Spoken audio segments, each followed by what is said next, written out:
যে দলটা একটা সময় ছিল নড়বড়ে হজম করতো একের পর এক গোল, তারাই এখন দক্ষিণ এশিয়া টানা 2বার রানি। আন্তর্জাতিক অঙ্গনে আবির্ভাবের পর থেকেই ফুটবলের সবুজ গালিচায় বাংলাদেশ নারী ফুটবল দল লিখে যাচ্ছে নতুন সব ইতিহাস। বয়সবৃদ্ধি কিংবা মূল দল প্রতিপক্ষকে গোল বন্যায় ভাসিয়ে জয়িতারা এশিয়ান কাপেও ঠাঁই করে নিয়েছে।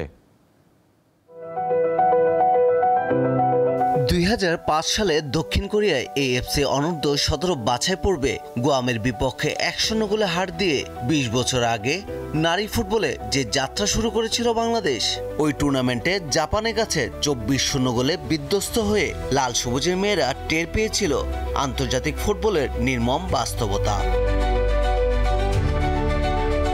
সেই হতাশার মধ্যেই লুকিয়েছিল সাফল্যের বীজ। 2 দশক পর সেই বীজ থেকে ফলছে সাফল্যের ফল। বাংলাদেশের সামনে গোল বন্যায় ভাসছে প্রতিপক্ষ। সর্বশেষ সাফ অনূর্ধ্ব-20 চ্যাম্পিয়নশিপের প্রথম ম্যাচে বাংলাদেশ 9-1 গোলে বিধ্বস্ত করেছে শ্রীলঙ্কাকে। আর মিয়ানমারে গত 5 জুন এএফসি নারী এশিয়ান কাপ বাছাই পর্বে বাংলাদেশ 3 ম্যাচে করেছে 16 গোল, খেয়েছে মাত্র 1টি। গোলের এই ধারাবাহিকতা হঠাৎ পাওয়া নয়। বাংলাদেশ এর আগেও বেশ কিছু ম্যাচে প্রতিপক্ষকে গোল বন্যায় ভাসিয়েছে। আন্তর্জাতিক ফুটবলের যে কোনো স্তরে বাংলাদেশের সর্বোচ্চ ব্যবধানের জয় 17-0 গোলে। 2018 সালে ভুটানের থিম্পুতে সাফ অনূর্ধ্ব-18 নারী চ্যাম্পিয়নশিপে পাকিস্তানের বিপক্ষে। বাংলাদেশের দ্বিতীয় সর্বোচ্চ ব্যবধানে জয় 16-0 গোলে।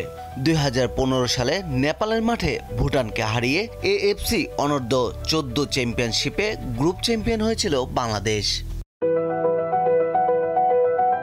16 গোলের পর 14 গোলের জয়ও রয়েছে মেয়েদের।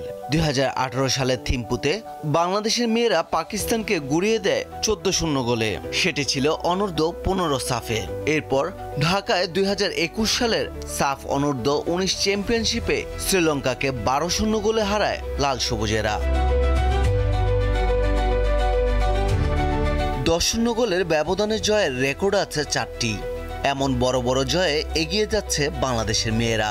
অনেক ম্যাচেই তারা প্রতিপক্ষকে গোলে ভাসিয়ে দিচ্ছে।